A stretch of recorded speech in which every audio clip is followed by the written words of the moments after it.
নমস্কার। খোলা জানালার একটি নতুন মন ভালো করা আড্ডায় আপনাদের স্বাগত। আজ আপনাদের ঘুরিয়ে দেখাবো আমাদের অরুণাচল বেড়াবার শেষ ভাগটি। এদিন প্রথমেই আমরা ঘুরে দেখেছিলাম ভারতবর্ষের বৃহত্তম বুদ্ধিস্ট মনাস্ট্রি তাওয়াং মনাস্ট্রি। বহু বছর আগে বইতে পড়া এই সুবিশাল মনাস্ট্রি আর বুদ্ধমূর্তি চাক্ষুষ করা আমার অনেক দিনের সুপ্ত ইচ্ছা, যা এদিন পূরণ হলো। তাওয়াং শহরটি এই মনাস্ট্রিকে কেন্দ্র করেই গড়ে উঠেছে। তাওয়াং মনাস্ট্রি টিবেটিয়ান ভাষায় the divine paradise of complete victory নামে পরিচিত, আর সার্থক নামই বটে।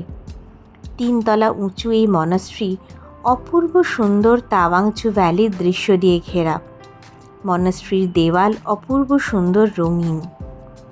তাওয়াং শব্দে তা মানে ঘোড়া বা অশ্ব, আর ওয়াং মানে মনোনীত বা বাছাই করা, তাই কিংবদন্তি অনুসারে তাওয়াং মানে অশ্ব দ্বারা মনোনীত।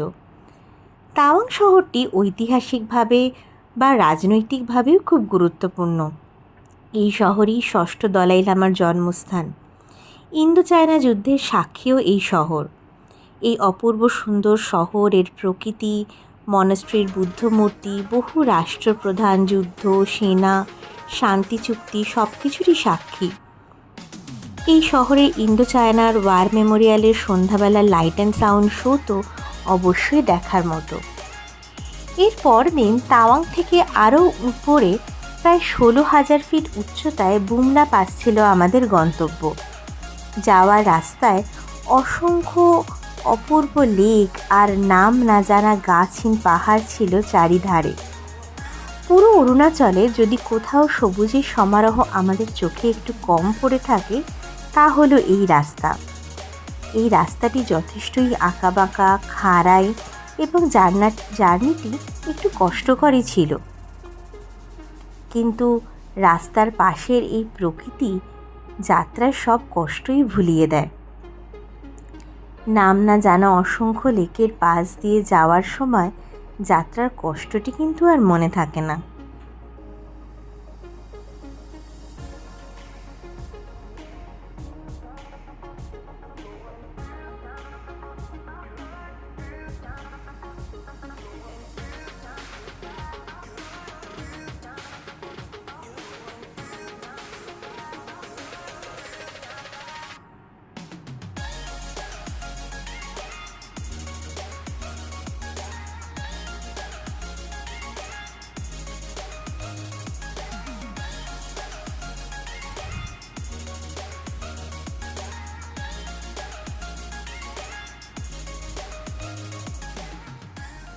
যাত্রা শেষে প্রবল হাওয়ার মাঝে নিজের দেশের পতাকাটিকে যখন উড়তে দেখা যায়, গায়ে কাঁটা দিয়ে ওঠে।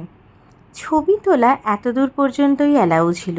এরপরে আর্মি থেকে কিছু দূর পায়ে হেঁটে সাথে করে নিয়ে যায়, যেখান থেকে চায়না বর্ডার এবং চাইনিজ আর্মিও দেখা যাচ্ছিল। এবং মজার ব্যাপার হলো, মোবাইলের টাইম জোনও কিন্তু চায়নার টাইম জোন ক্যাপচার করে 2.5 ঘন্টায় এগিয়ে গিয়েছিল। এই বর্ডারটি নো আর্মস বর্ডার, তাই কারোর হাতেই কোনো অস্ত্রশস্ত্র ছিল না। তাই আমরাও মন ভরে, দু চোখ ভরে দেশের পতাকাটিকে বেশ কিছুক্ষণ দেখে এই জায়গাটিকে বিদায় করে এগিয়ে চললাম আমাদের পরবর্তী গন্তব্য সাংস্টার তোসো লেক, যা এখন বিখ্যাত অভিনেত্রী মাধুরী দীক্ষিতের নামে মাধুরী লেক নামে বহুল পরিচিত। তার সিনেমা কোয়েলার একটি বিখ্যাত গান এখানে শুটিং হয়েছিল, আর তার নামেই এই অপূর্ব লেক এখন পরিচিত। লেকটি একটি ভূমিকম্পের ফলে সৃষ্টি হওয়া লেক, তাই লেকটির ভিতরে সেই প্রাচীন মৃত শুকিয়ে যাওয়া গাছগুলি আজও দাঁড়িয়ে আছে। অদ্ভুত সুন্দর, অপার্থিব এই লেকের প্রকৃতি। আমরা যখন গিয়ে পৌঁছেছিলাম, চারিদিকে মেঘ ভারী হয়ে নেমে এসেছিল আর অল্প টিপটিপ করে বৃষ্টি পড়ছিল। সেই ঝিরঝিরে বৃষ্টির আবহাওয়া যেন লেকের সৌন্দর্যকে আরও বহুগুণ বাড়িয়ে দিয়েছিল।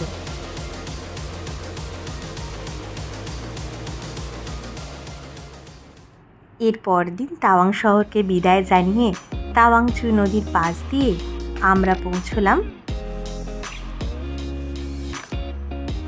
দিরাং ভ্যালি।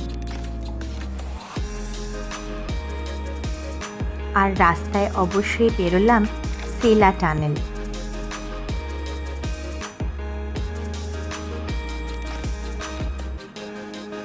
দিরাং একটি অপূর্ব সুন্দর সবুজ উপত্যকা, নদী, মনাস্ট্রি, আর যেদিকে দু চোখ যায় শুধু সবুজ। এখানকার মনাস্ট্রিটা অপেক্ষাকৃত নতুন এবং এখনও তৈরি হচ্ছে। এখানকার সবুজ প্রকৃতি, নীল আকাশ, দু চোখ মাখিয়ে আমরা একটি রাত কাটিয়েছিলাম।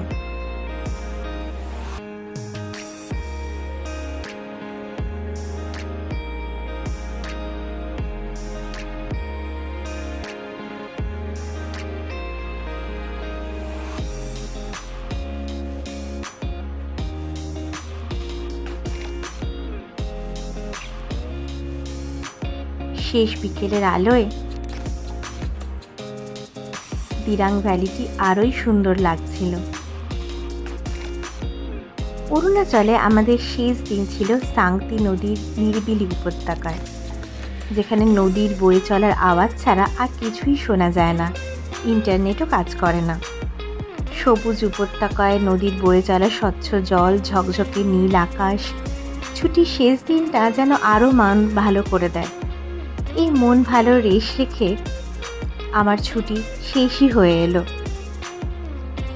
এবারের মতো লম্বা ছুটি শেষ, আবার বড় ছুটির অপেক্ষা। আপনারাও ভালো থাকবেন, আর আমার চ্যানেলকে ভালো লাগলে প্লিজ লাইক, কমেন্ট আর সাবস্ক্রাইব করবেন।